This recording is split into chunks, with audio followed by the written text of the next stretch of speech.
Magandang gabi sa inyong lahat. Ako ito ang inyong Sir Justin. Dahil konti lang ang nakakuha dito, kailangan kong i-explain kung ano nga ba ang tamang sagot. Ang apat na options na to ay mga classic examples ng subject-verb agreement. So bakit nga ba letter C ang tamang sagot?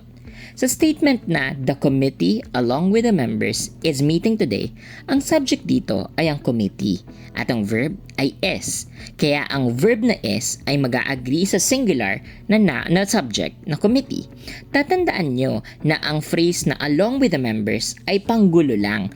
Hindi ito makakadagdag or makakaapekto sa mismong subject. Kaya singular pa rin.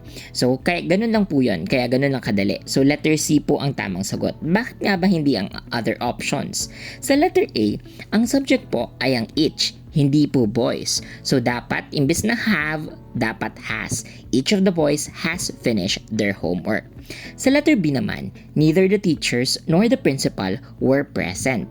So sa case na ito, tatandaan nyo na kapag gumagamit ng neither at nor, ang verb ay dapat mag-agree sa pinakamalapit na subject. Anong pinakamalapit na subject? Principal.